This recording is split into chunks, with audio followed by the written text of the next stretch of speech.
So, you just started out in real estate and you don't know what to do. So, what do? You ask experienced realtors, your friends, people who might not even be in sales, and they'll say, well, go talk to 1,000 people. A week! Like, okay, because you don't know any better. So, you go around like a chicken with its head cut off, talking to all these people. But the question is, how effective are those conversations with that 1,000 people? This is what Kyle taught me. He taught me to be able to, instead of talking to 1,000 people and closing maybe 500 of those, we'll talk to 500 people and close 400 of those. And so a lot of the things that I've learned really starts from the inside. Working on myself, putting my mind in the right space, and being able to employ the tools and resources that he's taught me to be able to have a more effective conversation and ultimately get more ideal clients and drive up business. So, how did he do that for me? Some of the tools and resources that he's helped me out with is, number one, disc profiling. Have you ever walked into an interview and you're talking to this person, but you're just feeling like you're completely on the wrong page? You don't get them, they don't get you.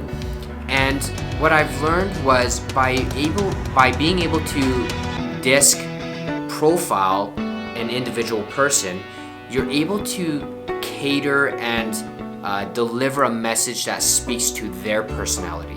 So being able to flex what you say, your language, and of course watching your body language to what their needs and concerns are so that they feel like you're connecting with them. Other things that I've learned were things like, the back end part of the business. Making sure you have all the steps of the sale process so that nothing falls through the cracks. In real estate, it's not so much about getting new leads that's the problem. It's about how do we convert those leads. And Kyle has taught me to be able to talk effectively with the people that are put out in front of you so that you can convert them into a client a little bit later on. Top 5, bottom 20. Now, this is a tool where I've learned because I was all over the map. I had all these things I wanted to do, but I just didn't know how to organize all of it at the same time. What he's done was, by showing me this top 5, bottom 20, it's made me very clear on what I need to work on by prioritizing the most important tasks. And what I came into the meeting with was thinking I had all these things that were important, but they actually weren't that important. And so Kyle has helped me be very clear on what the important tasks should be, as well as setting them up in priority sequence. Budgeting. Now, with my accounting and my bookkeeping before, it wasn't very organized, and I didn't quite embrace the full budget and keep track of my numbers as much as I should have. With Kyle, I've learned the importance of knowing my numbers so that it's trackable and therefore measurable against every single year of my business, to say I'm doing better, I'm doing worse, I'm overspending, and this allows me to be able to look back and have something to measure it against.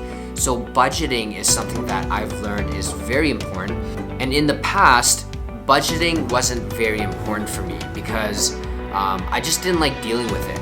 I didn't understand it, and so I always kind of put it off, which is what I think a lot of people do. Now that he's kind of taught me what I should be looking for in a budget, then I understand it. So it's not so much as big of a hurdle going through the numbers because now I understand it. And now that I understand it, things are actually becoming more exciting to say that this year I've improved this much, and so next year we can do more of these to be able to generate more revenue or help more families. One other thing I've learned was identifying the key aspects of my business that could help me move to the next level. So for example, sectioning off my business into different parts. There's human resources, since I have a team now. There's marketing, there's sales, there's the head of the company, and so there's a lot of different departments that a business should be broken up and ran differently with. Being one or two people, we have a smaller organization, but even with just the two of us, it's important to be able to identify the different parts of your company so that you can divvy up the work and be able to work effectively on your piece of the puzzle. And this also brings a lot more clarity because you're going to be able to build out systems for every aspect of your business and have standard policies. So for example, I was able to create a communication standard. So in my for my business, I don't text people, but our communication standard based on where I want my business to grow is to be able to be face-to-face or on the phone, or even now sometimes through a video message. So being able to identify the different departments allows me to break down each part and say, this is what I have to do, this is how I would like the company to run, and it's all based on the brand that I want to portray, as well as the image that people think of when they think of Live Inner City.